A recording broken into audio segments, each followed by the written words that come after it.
Here we go. Okay. There we go. Hey guys, Hey. good afternoon. Welcome to another edition of Entrepreneurial Live Interviews with Connie Fuksa.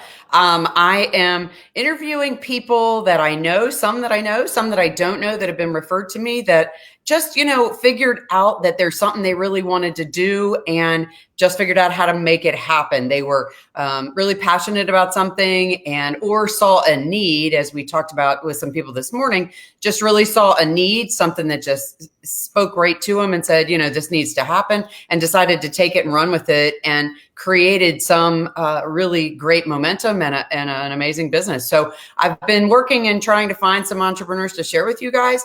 And this afternoon, we're interviewing Brianna Bowling, and she is actually a business person that I've known for a long time. I know some of her story. I know her pretty well, but I really don't know her whole story. So I'm really excited for you guys to hear this. She has different things all spread all out of different types of things she's touching. And I so feel it. And we were just talking about how, some similar things that I have interweaving, and I just can't wait for you guys to listen to her. So we're going to jump right into it. Brianna, tell us a little bit about you. Tell us about your background, just not even about work yet, but who you are and what's your story. So I grew up in Charles County. And so I went to all the Charles County schools, went to Walter J. Mitchell and Milton Summers and La Plata High School. And then we moved away to Chicago for a little while, and we moved back with our two children, who were at the time young enough to be both in diapers. And we moved home onto my husband's family farm. We were trying to figure out what the heck were we going to do in Charles County. At the time, there weren't a whole lot of employment options. And so the best way to create employment is, if you want a job, start a business, because then you have a job. And especially then you get to choose the people you get to work with, right? So that's even better.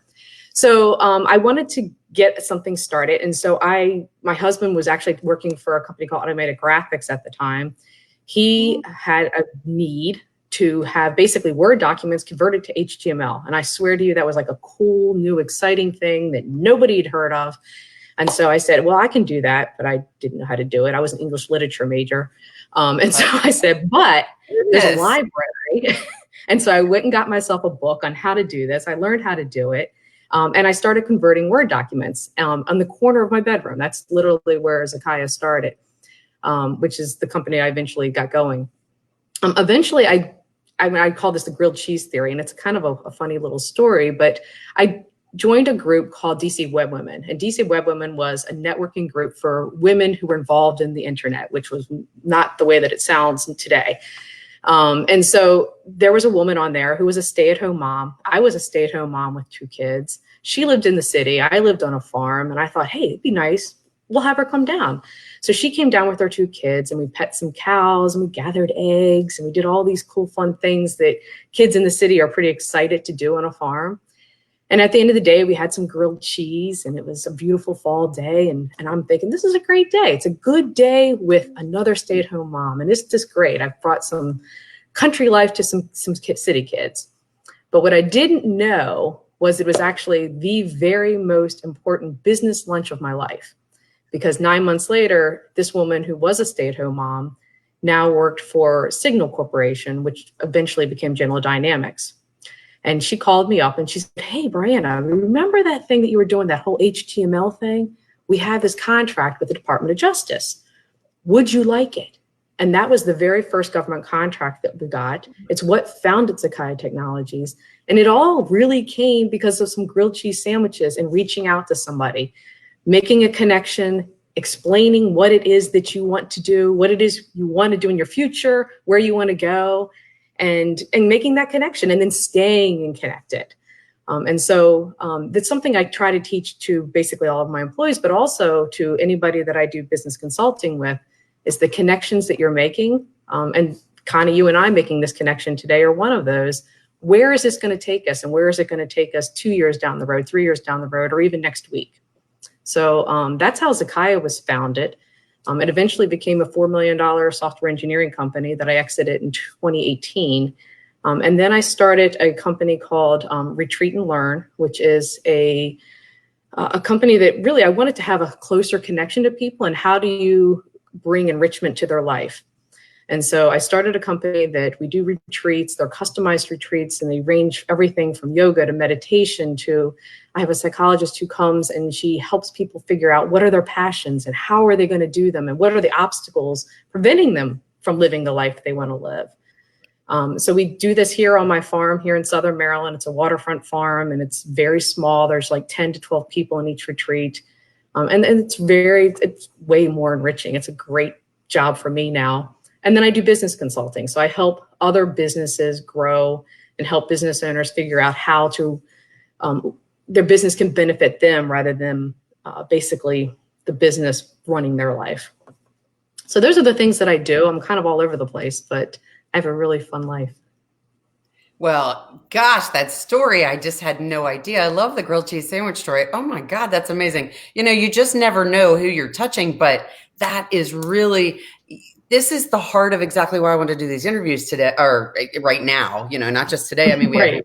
we have some more next week, but this is exactly the heart of that. Is you telling that story tells everybody else that's out there, whether they're running a business now or they want to run a business and they're just like, I don't think I can do that. I don't think I can put it together. You just don't know. You taught yourself how to do code by reading a book in the library. And now today, everything on Google and YouTube. So how could you not do these things, you know, that you want to do? And how could you be afraid to do that? And I just love this story. Guys, this is phenomenal stuff. This is exactly what the interview process is all about right here. So let's go back a little bit, because I'm not even going to go through the traditional questions. I mean, maybe a little bit that I was going to ask. But we can go anywhere you want. Other questions. With you, I know I can do this. But it just spurred all these other questions. So moving from Chicago to Southern Maryland, boy, that was a big transition. So what did you do in that previous life? So were you a stay-at-home mom then when you were in Chicago too? No, you know what? I worked for a company called Aerotech. We lived in Baltimore. And so when my husband got a transfer to Chicago, I called up at the time. Aerotech is now like this multinational, you know, billion-dollar company. The guy who founded it actually owns the Ravens in Baltimore. I'm still in connection. I'm still with the owners of that company. They still are actually one of my business mentors, which is great. But I called him up and I said, hey, look, my husband's being transferred to Chicago. And he said, you know, you're great. Figure out what you're going to do out there. So I worked in Chicago for Aerotech for a little bit. And then I started selling real estate because it was an easy job to do with children. I know, maybe not easy. Easy is not the right word. It was something I could do with my children. Stuff that's, you know, it's fantastic. Yeah. And then I started doing tech writing, and then we moved back here to back to Southern Maryland. And then I was trying to figure out what the heck I was going to do. So I've kind of been all over the place, but you just try to find the opportunity with what restrictions are in your life at that time. And resources and opportunity. That, and I guess that's where I sort of was going. Like, so you had this huge transformation from going from Southern Maryland to Chicago, Baltimore, and then Chicago, then back to Southern Maryland, and then being a stay-at-home mom, and then saying, oh gosh, there's a need here. Let me figure out how to do it while I'm taking care of my children. And let me just teach myself. Let me go to the library while they're at school and teach myself how to do that. Incredible, because that's just like, I'm not going to let anything get in my way. I can figure this out. It's not that hard. You probably didn't have the, oh, I'm going to figure this out. You were just more like, oh, I'm going to figure this out because this can't be that hard. You can. I mean, I really believe that there is nothing that myself, and I'm not special in any way. Everybody has the ability to learn almost anything. And maybe you already know how to do it. You could pretend you know how to do it. You just maybe haven't read the book yet or Googled the answer. But you may not do it well. You may not do it perfect, but you can do it, and you can get better at it the more you do it. And that's pretty much how I've approached my entire life. You don't have to do anything perfectly as long as you keep trying at it. And so that was how the company started. It's not like I had this great idea. Hey, let me start this $4 million company. What I said was, hey, let me start it. Let me just start doing some HTML. Oh, look, I have too much work now. Let me go hire somebody. I hired my sister. But now we have too much work. Let's do something else. And so it all happened in increments, and just belief in yourself. And, and believe me, it didn't go perfect. There was a lot of things. So my kids, when I started this, were 2 kids in diapers. And I'm sitting here trying to run a company, and there were a lot of interesting things that happened. I mean, I do remember one time trying to do a conference call, and I was pretending to be professional, I think, that day. I actually crawled into a closet, piled a whole bunch of clothes on top of me and hid underneath it because I was afraid they were going to say something during the middle of this conference call. And I remember listening to the conference call and thinking, I don't even know what the heck they were saying on the conference call. All I'm thinking to myself is, I'm just saying, I am a professional. I am a professional. I am. Trying to convince myself, because sometimes you have to give yourself a pep talk. Right, right. Oh my God, I love this story because we can all relate, fathers or mothers, relating to how we're trying to put this together. I mean, like when we got started, you said, oh gosh, I think my dog's running in here. That could be a problem on the interview. Well, we're all staying at home right now, so everybody's having all kinds of issues. Yep. But you know what, I go back to what you just explained, which is really cool, is I was reading a book or listening. I listen to books. Marie Forleo has a book that's called Everything is Figure Outable. And I just love the story because no matter what obstacles you have or whatever is talking in the back of your head that says, you know, I can't do this, or maybe it's too hard, or I'm not sure. Every single thing you can figure out how to do whatever you want to. You just got to have enough push to know you can figure it out. Just start doing it and keep doing it. And you don't fail until you stop doing it. That's when it doesn't work. Just start. I mean, and keep doing, keep climbing up the hill. Just keep doing it and get better at it. The more you do it, the better you will be. I absolutely love this. This is so good. This is such good stuff. This is the whole reason I wanted to do these interviews, because you're just giving so much good information to people out there that are sitting there saying, wow, okay, all right. I can see sitting in the closet with blankets over my head trying to do a conference call and look professional or feel professional, you know. Right. So tell us a little bit about Zakaya Technologies. How long was it in business? Well, it is still in business. So how long were you there? When did you start it? How long were you running it? Why did you jump out, transition out? And what are you doing? There's a number of reasons. So the company is still very successful. It's doing a great job. The Department of Defense is our primary customer, Homeland Security. I still work there some. So I'm still involved in that. I'm still on the board of directors. Still super proud of the work that we're doing in terms of supporting our country's defense. I did it for about a little over 20 years in terms of running the company. I decided that it was, there's two reasons that I exited. One was because there's other things that I wanted to do. I mean, I really wanted to have more of a one-on-one relationship with the people that I was working with. And it was more difficult to do when you're running a larger corporate, it wasn't larger, but a larger small company. And the second reason, honestly, is that after 20 years, I was a little burned out. And I think that the company needed someone else. And it was important for me to recognize that the company would actually do better without me. It does reach a point where you've done it long enough that you need fresh perspective. You need somebody to come in and go, hey, you know what? You've been doing it this way for the last 10 years, 15 years, whatever it happens to be, but here's some other ideas and here's some other ways to do. And your employees also get that fresh thought process. And so it was time for me to step out, both for me and for the company. So that's why I exited. Good for you. So do you have, so when you exited, did you, you had a board of directors, so you guys then, did some, administrative changes at that point, and somebody else took over, and now you're on the board of directors, so you can still oversee what's going on, but somebody else is doing the day-to-day operations. No, I am not the owner of Zakaya any longer. So I'm on the board of directors, so that I'm there as basically as a consultant, the same way that I am a business consultant to many of my other clients that I do business consulting with. Zakaya is also one of my clients. And so, I had some insight that maybe is a little unique with Zakaya than another company, but I'm there to assist. But really, honestly, they're doing great without me. I mean, really, they are. So, and I recognize that. You brought them up well. They're a good group of people. They're really great. Yeah. So tell us, so you're doing some consulting. Are most of your clients that you work with now, you did mostly government contracting. Are you working with people in that same sphere, or are you working with all different types of businesses? What's the niche there? What are you doing as far as that consulting? What does that look like? The consulting side of things that I'm doing, it's really a wide range, because the things that I'm taking to them, so some of them are government contractors. So one of the things that I have that's a unique perspective, that are unique, is that government contractors have to follow a very specific way of billing for their services. And so there's something called government cost accounting, and how you create your cost structure. And so I help teach people how to do that. One of the things that's very important to me is that I don't want want to be a long-term consultant to anybody. I want to give them the fishing pole. I want to give them the ability to do it on their own going forward. If I'm not making it so that I'm kind of working myself out of the job, then I'm not doing a good job as a consultant. I don't want job security there. So I teach people how to do the things that I know. So government cost accounting is one of them, helping them set up that cost structure. The other things that I did is, I also managed a lot of people. And so human management is a pretty big part of what I do. How do you create better teams and create good team dynamics? How do you work in better teams, and how do you appreciate all the cogs of your wheel? So often, we look at somebody who's on our team or maybe in our company and we go, they really annoy me. Like, I want a decision now. I had that problem, and I learned this the hard way.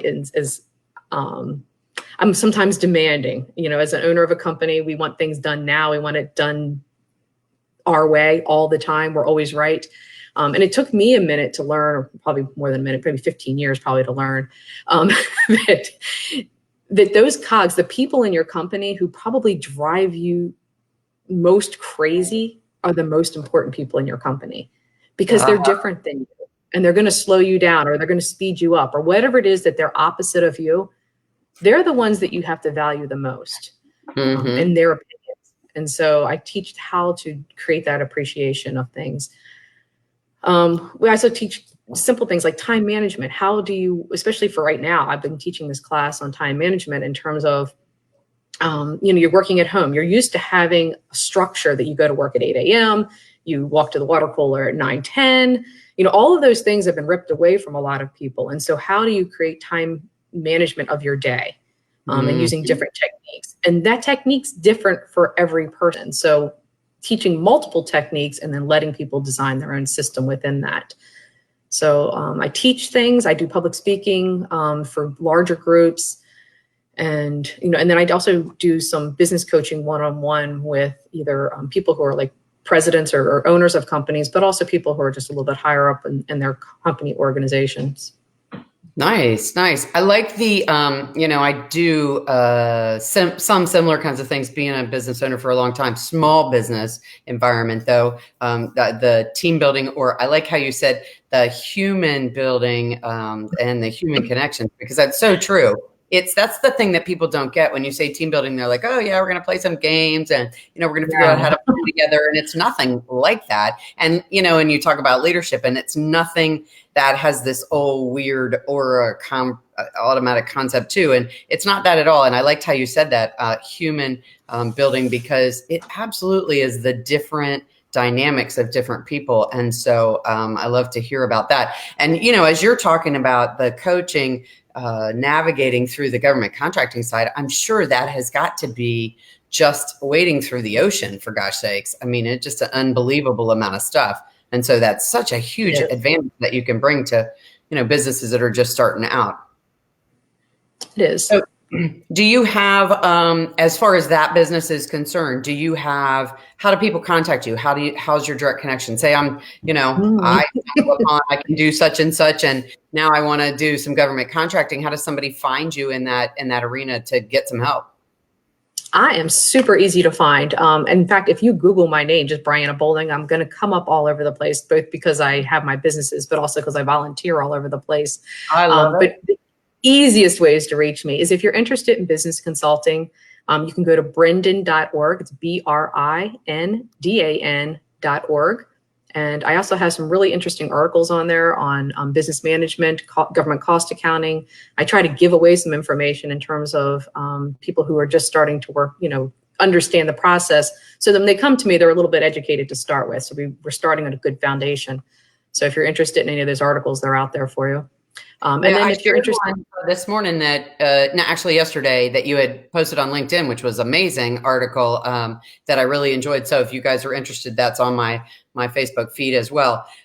Okay. So tell me a little bit about the retreat. That sounds so cool. So tell us how it works. So like if you, do you set that up, or do people contact you? Do they come and stay for a period of time? Is it a one-day thing? How does that work? So right now, we're building a second location that's also going to swim the Potomac, just south of DC. But right now, they're actually being done at my home. I'm a waterfront home in Southern Maryland. So we're limited to probably 10 to 12 people for each one of these retreats because we want it to be comfortable for everybody.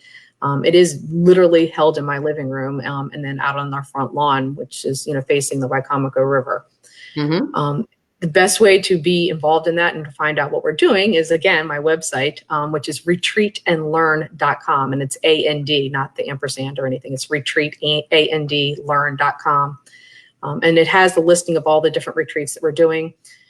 We do some individual retreats where individuals can just sign up for the retreats. They're either half day or full days right now. Eventually, we will, when we get to the new location, we will have some overnight accommodations. But right now, they're just going to be single day retreats. We also have full day retreats though. And it includes a really wonderful, healthy lunch. And we have different facilitators. There's some free time where you can walk around, you can pet my horses and that type of thing, stick your toes in the water, that kind of activities too. But for the most part, we have some really nice dynamic conversations that range everything from learning about how essential oils can affect your life and how they are probably the smells that you're smelling each day affect your life already. We have the psychologist who helps figure out where your passions lie. We have yoga, meditation. We have all kinds of different things. The other thing that we started doing last fall, this is a brand new company. We just started it last fall, is that we're starting to do some corporate retreats. So smaller corporate retreats of 10 to 12 people. You want to do a team building exercise, man, this is it. People come down and I can tell you what happens. It is the most amazing thing. And this is why it's so rewarding for me to do this new business, is you'll have people come, especially like the team building ones. And kind of, while it's kind of fun, they're kind of being told they have to come, right? And they'll show up and they're kind of like, all right, I'm here. It's great. I don't really want to do any rah-rah, shush-kumbah with my coworkers. I just want to be dressed in my suit, and do my professional thing. So they're not terribly thrilled about coming. By the time they leave, they are hugging and they got little hashtags going for their team, hey, we're the best team ever. It's just the transformation of the people and their team together is so nice to see. And I think it's because they stepped away from their office. So these individual corporate retreats are the most rewarding thing for me to be participating in and being able to just watch the transformation. But if somebody's interested in doing that, it's super easy for an event planner. Event planners work their tails off. I mean, these people work really, really hard and they never get the fruits of their labors. They're always working and running around during all these events. This is super easy. They call me up. We have kind of like a little a la carte menu where they can kind of go through things. They can say, hey, you know what, I want to do, this, this, and this. And then I put it together. I mean, they just show up and they get to actually participate and enjoy the retreat themselves. So we do a pre-retreat webinar. We send out, afterwards, we send them the feedback all in concise format so they know what happened, what worked, what did the people in their company, what did they actually walk away with. So that sounds amazing. Wow. When I had owned my company, we used to go once a year to a getaway, just like energy release kind of day. And it was team building, but it was more not as structured as like what you're talking about. It was more just have fun and get out of the office with each other kind of thing and release your energy, Dave and Buster's kind of thing or that kind of thing. And so I could see exactly why these kinds of things are valuable. That's really cool. And so we'll definitely share that information on our website. I mean, on our Facebook page too, because it's just incredibly valuable. And obviously the insight you bring to this kind of stuff is just really important. So to ask you just sort of a wind up question, how do you share? Well, I mean, it's kind of tricky because you have your hands in different areas, but just all over the place. Logo, should we post on stuff? But I was like, we're just going to say what she does. It's just easier that way. But how do you share? I mean, obviously with your consulting, you have a lot of contacts that then breed other cross relationships. But let's talk about your retreat for a second. How do you share that with people? How do people know that you have this really awesome opportunity that they can schedule their business stuff with, or that you have events coming up, that kind of thing? It goes really back to the whole grilled cheese that I was talking about earlier. I think if you walk around talking about what it is that you're doing and where you want to be, then the audience and the tribe that surrounds it will form. And so I've done a lot of that. We just started this. Our first retreat was literally last September. I mean, this is a brand new venture. We haven't even been in business for 6 months, and it's hardly anything. And we don't do much over the winter because who the heck wants to do a retreat outside in February?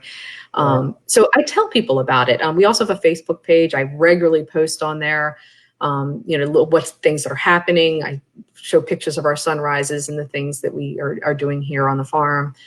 And then, we have our website.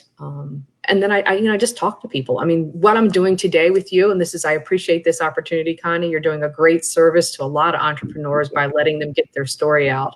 And so this is a wonderful opportunity. I appreciate it. I appreciate what you do for all of us.